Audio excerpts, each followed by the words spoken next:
excited about, with October. I like to say October is interesting and March matters when it comes to basketball, and just really, really appreciative of the opportunity that our team will have this Friday night to be included in the event that Associated Students is putting on, this Madness on the Mesa. As you can well imagine, both on the men's and women's side, we've put it out, so hopefully have just a lot of recruits and families, and for ourselves particularly, potential season ticket holders coming to take part in it. There is a concern both on mine and Coach Fisher's part that we will stay awake in the entirety of Midnight Madness, but we're going to do our best to be able to do that. But I think it'll be a terrific opportunity, and our team understands that we have about a 15-minute window to play in front of a lot of people who've probably never seen women's basketball.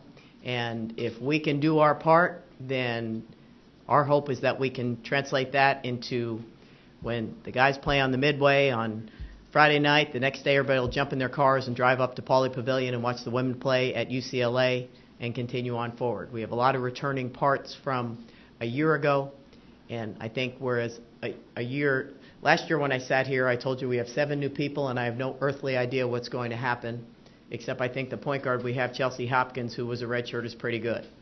So if anybody wants to run that tape, I was correct on that statement. She was 4th in the nation in assists and helped a young team become a championship team along with her fellow seniors. So we have a lot of parts back. The returning player of the year in Courtney Clements just spoke to Chelsea. 4 fifth-year seniors. I think Malia Nahinu is going to have a breakout season to the point of where I think she'll be draftable by March. I think that much of where she's developed and come.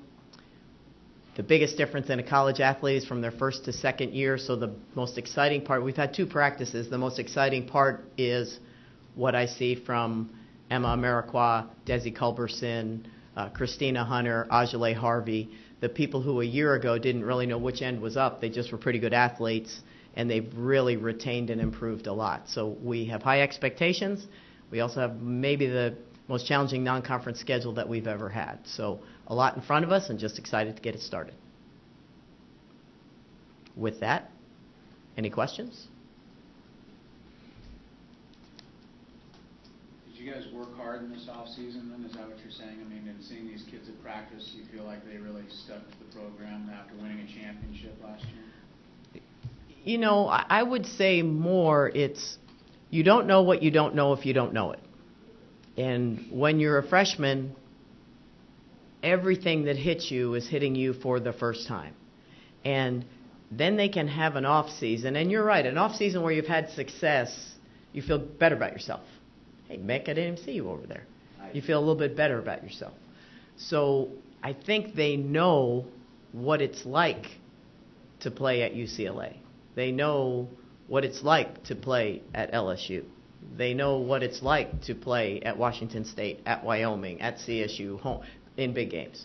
So they know how they had best work to improve, to be ready to play. So I think that knowledge, more than anything for us, every facet of we didn't have 5 people who had ever played together in a college basketball game a year ago. Think about every facet of a basketball game. Starting a game, finishing a half, finishing a 4-minute segment before media, last second shot, like every facet of the game had to be taught from scratch, starting with our point guard. Now players always think they can play. They probably think we can play UCLA tonight. I'd be petrified. But we could fake it. Like we could go up there and fake it tonight. We could play. A year ago, I would have had the bus driver get lost. So, we're ready to go. We'll be ready to go. It's exciting. They're excited. Our team's really excited, and they are really excited about Friday night. Who knows what we'll see? But we will not just scrimmage. I guarantee you that. It is worth coming. That's called a tease for all you media people. There will be some value to come seeing the women's basketball team. Anything else? Is the ranking flattering, or does it mean a darn thing? Well, I wouldn't really say flattering. I would say more than anything, coming in, I was probably most concerned when you've had so many new people and have so much success, and you and I know, because you're experienced, it was probably it was the weakest Mountain West conference that I've ever faced in my 7 years here. I'm not being disrespectful, I'm just presenting a fact. And we had really good athletes, and we had a great point guard. Every game was close, but because we had great athletes and a really good point guard, we were able to come out on top. So I was probably a little concerned that we had a false sense of this whole college thing's pretty easy. And I think, in answer to your question, I think it's good. Confidence and swag are a good thing. Believing you're going to win are good things. Again, we had a lot of close games, and we came out on top 25 times. So I think the validity more helps us. Everybody's excited. We know our men are going to be great. We expect our women are going to be great. And I think just that excitement where we can say collectively, only 16 teams last year had men and women's basketball in the tournament and a football in a bowl game. Only 16 universities. So we're one of those 16, and that gives us confidence. So it sort of validates your progress within the program. I guess. I would guess, but we're 25th and UCLA's not ranked. We're going up. We open at UCLA, so we'll know a lot more on November 11th, I think. But with that said, we earned that, and that's what I told them. I said, look, all October is who was good last year. We'll have conference rankings come out in a couple weeks, and I'm not the amazing Kreskin here with the crystal ball, but Courtney Clements was the player of the year a year ago. So I wouldn't be shocked if someone thought she might be the player of the year this year. And I don't think anybody was here watching her this summer. I think it's because she was the player of the year last year. So we're top 25 because last year we finished in the top 25. So they know that. I'll remind them of that if they don't know that. What does your team have to do to stay in the top 25 other than win, of course? Well, really, there's so much out there, all this conference stuff, there's so much stuff that we felt it really important with a veteran team. We'll have key new parts, but with a veteran team that we had to play and win in the non-conference. I have no idea what we're going to face in the Mountain West Conference, and I won't really know or worry about that for another couple months. So, we're playing at UCLA, USC here. We're going to Colorado tournament and playing Auburn. Our own Surf and Slam has Oklahoma State, who's ranked 8th, Oklahoma State, Harvard, and SMU, all top 40 teams. Someone's going to go home from our Christmas tournament 0-2 that could get in the NCAA tournament. So when you look at all those games, we have very little margin for error. So it's going to give us an opportunity to, continue to, regardless of what happens in January and February, we want to play not just to get in. We don't want to be a program that gets in. We want to be a program that sustains, and helping yourself with the seed is a big part of that. So without question, our non-conference, if we're able to have success in 70% of those non-conference games, then we can pretty much ensure that should we put ourselves in a position to get in the tournament, we'll have a better seed. Are you anticipating a quicker start to your season because of your veterans returning? Have to. There's no, one of the things we're able to play either 2 exhibition games, like you can have 2 opportunities to play before you start for real, and chose this year we have a closed scrimmage, if you will, and then an exhibition game. And our closed scrimmage, I kind of changed some things, and we're playing ASU.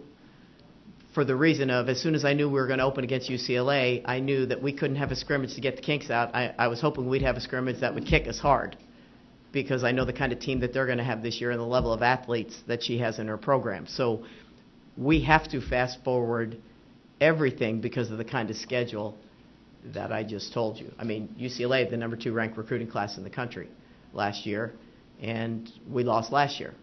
So we got to be ready to go. Anything else for Coach? What does Coach Barrett bring to the staff as a coach and as recruiting-wise? He brings a ton in a lot of different areas. The question was, what does Coach Barrett? We hired in the offseason, hired Adam Barrett. He most recently was at NYU Albany, but really I've known him from, he's a very, very successful high school coach in the Northwest at Auburn Riverside, won several state championships, and then had one of the best club teams in the West Coast. So I was real familiar with his coaching style, which is similar to how we like to play here. He's a real high-energy guy, a real knowledgeable guy, and he's a very good, individual teacher. And he's someone that, I had kind of targeted to bring in, and he's hit the ground running. I mean, we can't speak to recruiting yet, but, the combination of us expanding somewhat to the Big East and him coming from back east has enabled us to open doors where we've had several visits back east. So that's probably the first impactful thing that he did, because that's the first thing we do in the summer is recruit, but it will really pay good dividends on the floor. Excited. Kids are excited, really he's a huge part of our staff. Coach Y, Tammy Reese, Adam, myself, I just think we really have a good blend of strengths for what we want to try to do. With Madness on the Mesa this Friday, just wanted to ask, who are some of your picks for the dunk contest, and do you think any of your players could, really challenge some guys in the Picks for the dunk contest? I'm impressed that you think the volume of my knowledge is into the who I'm going to pick for the dunk contest. I don't, if I went with Jamal, that was probably the most obvious because I've seen him do it so much. I have no earthly idea, but I'm going to go for the dark horse and put Diogene Scurry as my dunk contest. I'm going for Nene on my team. So you don't know who Diogene Scurry is? Diogene Scurry was a redshirt freshman in our program a year ago, so she will be an athletic freshman this year, and I have seen her with these eyeballs downstairs do standing to the 52-inch boxes. The 52-inch boxes. So put 52 inches up and standing and jump on it. I've seen it. Now she might get, she doesn't usually do that with a few thousand people, so let's see if but I'm putting my money on Nene. I think, yes, did you ask me a second part of that question? 3-point. Okay. 3-point. I don't even know who's in that. I really don't know who's in the dunk contest either. So I would say for the 3-point, we still have to do a shoot-off on our team to see who. Again, I don't like to go with the favorite. You'd probably say, I don't know, Chase and Courtney might be the two best percentage shooters, but I'll say this, neither of them will win it. We'll see. You got to come. You got to come Friday night. You got to stay up. You got to come. We have some dark horse entries that are going to be impressive. I don't know who they are yet, but they are going to be impressive. So come Friday night. With the experience that you're bringing back, do you almost put more on the plate as far as adding new plays quicker because of the experience? I appreciate that there's one serious guy in the room. Can I say that? Somebody's asked me about dunk contests, and this guy is getting right to the heart of the matter. Without question, and that's probably when Chris had asked and when I spoke to the growth of the freshmen, we were so limited. You're only as good as what you can do. And we were really limited in what we were able to do a year ago because they had to learn so many facets of the game. There's only so much you can ask them to learn. And the positive for us was because our point guard play was so good, she could keep the ball in her hands when not everything being run was what we'd drawn. But she could make plays. She made a lot of great plays. That's the biggest growth. We are way past a year ago. We got last year's stuff is quick review. We got it, and we're moving forward. So we will be a much better, much more balanced offensive team because we can do a little bit more. That's a great question, by the way.